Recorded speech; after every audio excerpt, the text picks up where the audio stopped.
The freedoms that we enjoy here in America are something we can give thanks to God for many reasons. But for sure, without a firm foundation of faith and farming in our history, America could not be the country that enjoys the freedom that it does today. Hi, welcome to the Redeeming the Dirt podcast. I'm Noah Sanders, a farmer and husband and homesteader here in Alabama. And today we're going to talk about the idea of freedom and how it relates to both faith and farming, which is kind of the topics of this podcast. This upcoming weekend is the 250th birthday of the signing of the Declaration of Independence and kind of the birth of the nation of the United States of America as we kind of know it today. And as we're going to be celebrating with family and enjoying food and festivities and fireworks, it's important to think and be reminded of the cost of the freedom that we enjoy today and where that comes from and some of our responsibilities ongoing to be able to maintain that freedom. And that's kind of what we want to talk about today. I am so grateful to live in the United States. It's an amazing country, not because necessarily of things innately due to the people and the climate and stuff, that there's a lot to be grateful for there. But really, it comes down to how God has blessed us in those things. And we're so grateful for that. There is so much of a heritage and an investment of previous generations that have gone before us that we benefit from today in the freedom to be able to worship, to work, to travel, to speak freely, to create, to innovate, and to own property. I've been able to travel a few places in the world, and it's definitely makes you appreciate the uniqueness of the impact that a biblical worldview has on a way of life and culture, especially when you go to nations that don't necessarily have that, and you realize, wow, private property or telling the truth, they make a big impact. Or having just this expectation of self-governance and having the freedom to do what's right ourselves without the restrictions of how you can live or not live being enforced on you in every way of life from somebody else, or being neglected by your governments or oppressed and persecuted. So there's a lot to be grateful for in America. And I think we live in a time where many of us understand that the freedoms that we enjoy are not something that are guaranteed. They are something that we could lose. And some are things that are at risk of being taken away from us. We could lose the ability to have private property due to socialistic ideas that are being spread around the U.S. We could lose the right to free speech due to hate crime ideas and those kind of things. But others are being given away by us and by our culture, things like privacy, things like economic independence. And so many of the freedoms that we have enjoyed in America, we need to be careful lest we lose those. As Christians, freedom is important, not because we just want to do whatever we want to do, but because we were bought with a price. Christ paid for our freedom. And I'm going to read to you Galatians chapter 5. It says, "It is for freedom," this is verse 1, "that Christ has set us free. Stand firm then, and do not let yourselves be burdened again by a yoke of slavery." So he's saying, Christ set you free so that you could be free. If you went and you set a slave free, and then he went right back to working for his old master, he's thinking, I didn't set you free to go back and be a slave again. I set you free to be free. And so Christ values freedom because he's the one that bought it for us. And if we go on to verse 13, he says, this is Paul talking to the Galatian church, "You, my brothers, were called to be free, but do not use your freedom to indulge the sinful nature. Rather, serve one another in love." The entire law is summed up in a single command: love your neighbor as yourself. So the freedom that America was founded on was the biblical idea of freedom. Not that you can just do whatever you want, but it's the freedom to do the right thing, the freedom from sin, the freedom from being captive to all the effects of sin, which is why we have a government, why we have laws, why we have rules, not to restrict freedom. But if anybody can take anything that they want, if anybody can tell lies without any ramifications. Basically, if we can sin where we aren't obeying the number one law, which is to love our neighbor as ourselves, that's what we should be free to do. It's the whole role of government, and our founding fathers understood that was to punish evil and to provide an environment for those who want to do good to live a life doing that and worshiping God as they felt fit. And so that's a big part of, as Christians, we should care about freedom, because there's kind of two types of freedom. One is the spiritual freedom that we have in Christ, the freedom from sin and from the condemnation that comes as a result of us rejecting God. And when Jesus pays that price, he offers us forgiveness. When we accept that, then we're set free from that condemnation.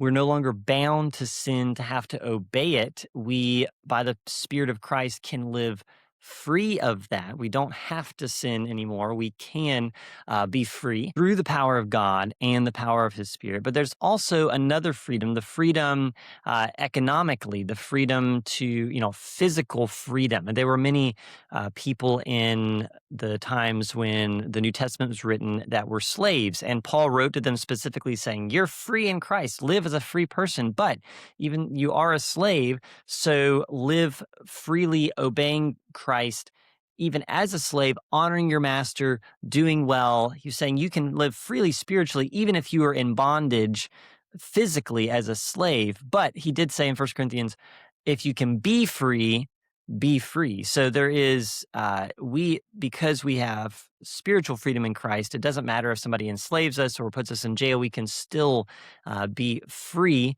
in kind of the eternal sense and in our spirit. But there is value in pursuing and paying the price for the freedom that comes physically when we are able to live in a way and in a society where we're not always being oppressed and not always being limited in how we live our lives. Because as Christians, our faith should impact every part of our life. That's what we talk about on this show, is the idea of applying a biblical worldview in agriculture. Well, if I don't have the freedom to farm in a way that reflects my worldview, and if I can only farm the way that my government tells me or that my neighbor tells me, then I don't have the ability to reflect who Christ is through what I'm doing as well as I could if I was free to do that. So that physical freedom is something that is very important. It's kind of like this idea of in the Old Testament of God being represented through the nation of Israel was when they were in Israel and they were not being subjugated by their enemies. There was King David and how he represented the coming Messiah and how God was working through that. And that's like kind of the ideal way that Christ was represented through Israel. And then when they disobeyed and they were taken to captivity, it was kind of a sign of judgment. It was a sign of judgment there. But Daniel and Shadrach, Meshach, and Abednego still had the freedom to spiritually to obey God, and he demonstrated himself in other ways, but it wasn't like, oh, it's superior for you to be here in captivity and bondage. And I think that's what our founding fathers understood, is this ability to honor the Lord through your lives, through having the freedom to make decisions about how you live and how you raise your family and how you conduct your life and how you worship is a precious thing and is very, very important to maintain and to value and to be willing to pay for. So let's talk a little bit more about this foundation of faith. So we have faith in farming, but in America, we have this foundation of faith that gives us freedom. One of the reasons that a lot of people came to America originally was for religious freedom. They were fleeing from religious persecution in Europe. The French Huguenots, the Puritans, and the separatists from England, and many others came to America for religious freedom. They were seeking that not just in the spiritual sense of freedom, but physically having the freedom to live out and apply their faith, especially with the scriptures, which at that point in time had just begun to be freely available through the printing press and through translation into the everyday language of people. They wanted to be able to live that out in their lives. There was later the Great Awakening, this revival of God's Spirit moving through the colonies when they had kind of become dead spiritually from that initial wave of settlers that came. And a lot of the American Revolution and the thinking behind why they had a duty to stand up for their community and for their homes in standing against the unlawful uh, tyrannies of the king were articulated by what's kind of known as the black-robed regiment, a lot of preachers who articulated from the scriptures the idea of allegiance to God, the importance of freedom, and yes, submitting to the governing authorities, but the idea is we submit to God first, and the governing authorities are there to punish evil and to promote good. And so they viewed themselves as the ones who were standing firm, and the king was the one who was rebelling against the traditional views of the rights of Englishmen. And a lot of that came as a result of them seeking the Lord and saying, how should righteous government look? How should we apply a biblical perspective to the way that we run a country, run our nations, run our communities? And it was that foundation of faith that they had that overflowed into their understanding of freedom that differed so much from the French Revolution, where freedom was much more freedom to do whatever you wanted and steal whatever you want and kill whoever you want. And it ended up in chaos and eventually tyranny again, with Napoleon Bonaparte coming along. This idea of freedom is this understanding that without true freedom and this freedom from sin, it's funny because we think freedom would involve, oh, well, I can live however I want to. I should have the freedom to do whatever I want. And it only works if you have a moral code that people self-govern and follow, because otherwise doing whatever your flesh wants leads to bondage. Ultimately, we see that in America through so many addictions, whether it's drug or substance addictions or sexual addictions or entertainment addictions or whatever. Our freedom leads to bondage if we don't have a moral code and a self-governance through the Spirit of God or through our community's codes that are applied to be able to give people the freedom to live. Because otherwise, it's this idea, this quote from the early fathers, that either by God you will be governed, or by God you will be governed by a tyrant, basically. And so without this foundation of faith, it would be impossible for us to enjoy the freedom that we have today.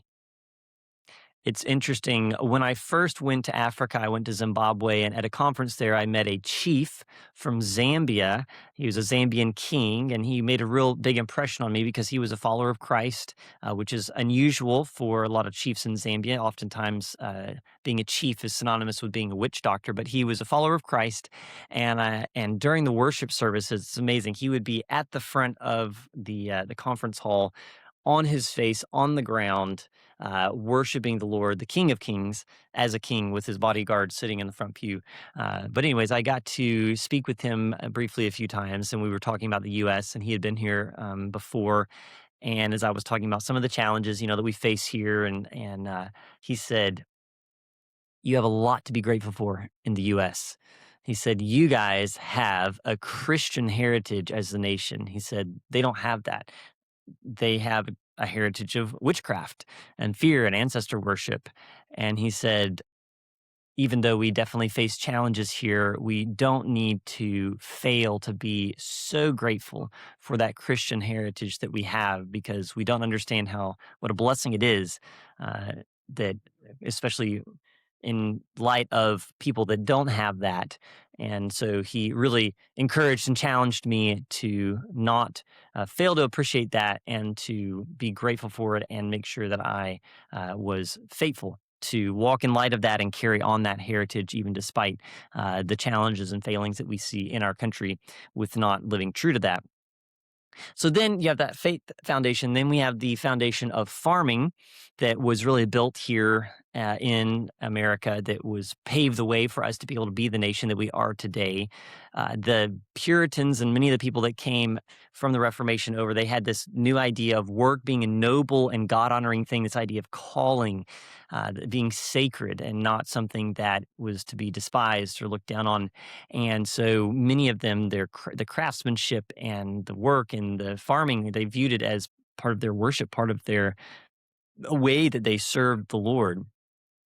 And it was interesting as I've done some research about the colonial era. Once you had the time when the British started to really crack down on and limit them a bit in terms of wanting them to be purely just colonies, and they really wanted them in as farmers and producers to just produce raw materials, so cotton and indigo and rice and stuff, and then ship that back to England and sell it to them. And then we would buy processed products back as the colonies and be the consumer base for England. So what happened was once they started really kind of limiting and starting to take away some of the freedoms that the colonists and the colonies had enjoyed, they realized their dependence on English goods really was impacting their freedom to be able to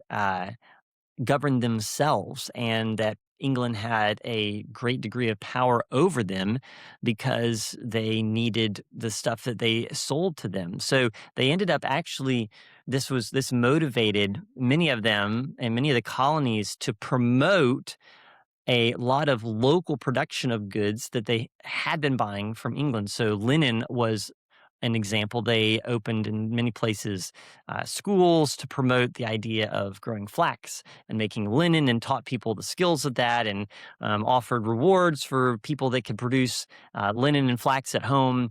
And eventually, I was reading the other day, one of the colonies actually imposed a fine if you didn't produce a certain amount of flax or linen.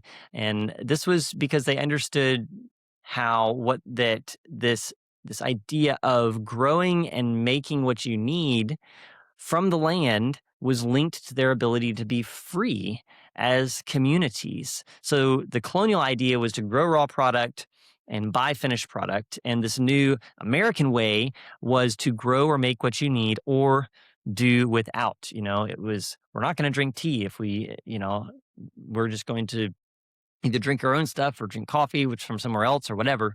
We're going to wear homespun instead of wearing stuff from England.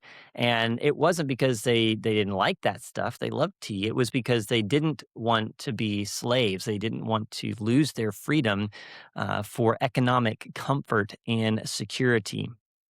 It's amazing, even back then, some of the farmers began to lose some of their freedom politically to think independently because of their dependence on British subsidies, particularly of indigo. We've been reading a book recently about the time of the American Revolution and Francis Marion around the area of Charleston in the Southern Campaign.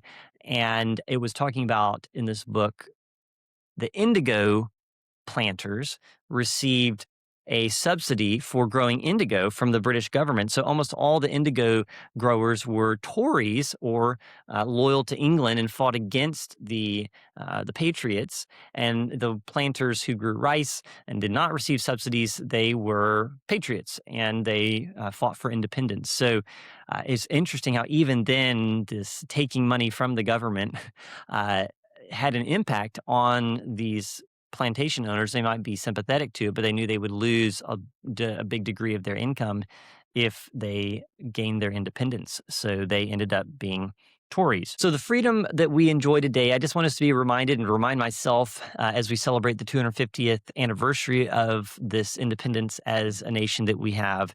I want us to remember that it was purchased for us by other people. The spiritual freedom that we enjoy was purchased by Christ and was passed down to us at great expense and the martyrs of many people through the years. And we want to appreciate that and understand that it's also going to cost us at times to keep it. And the economic and political freedom that we enjoy also came at a price, not only for those people and the founding of our country, but for many years since then. And even though it's eroded some, there's been a lot of people making sacrifices for us to enjoy what we enjoy today.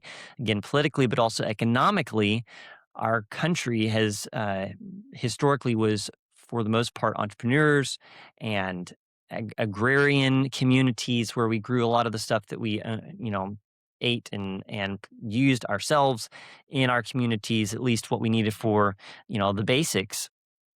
And I think it is important for us to recognize the need today to not just use up our bank account spiritually, to use up our heritage economically and spend the future generations' inheritances through our consumerism today, but we need to today watch out for a deadening of our own faith. How is our relationship to the Lord?